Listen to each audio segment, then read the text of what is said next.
قربانی کے جانور کے متعلق مولانا جو شرائط ہیں وہ تھوڑی سی تفصیل کے ساتھ. قربانی کی شرائط کے بارے میں لوگ پوچھ رہے ہیں، کہتے ہیں غزوہ میں یہ آیا، فلاں میں یہ آیا.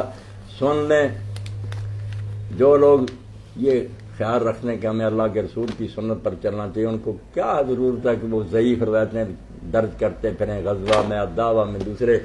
سب کو پتا کہ ان کی کوئی حقیقت نہیں. آپ نے انگلیاں کھڑی کر کے کہہ دیا وہی ایک حدیث صحیح، اس کے علاوہ سب ضعیف، کہ 4 جانور نہیں جائز: کانا، لنگڑا، بیمار اور بہت ہی کمزور جس میں ہڈیوں میں گودا بھی، بس 4.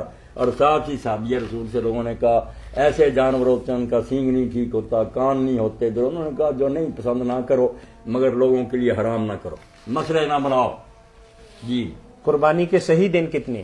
قربانی کے صحیح دن 3 ہی، ایک عید کا دن، 2 دن اس کے بعد، 13 وغیرہ کوئی نہیں، 12 تک کر دیں اور بسم اللہ واللہ اکبر کہہ دے، یا بسم اللہ ہی کہہ دے تو بالکل ٹھیک. جانور حلال ہے تو بالکل جائز.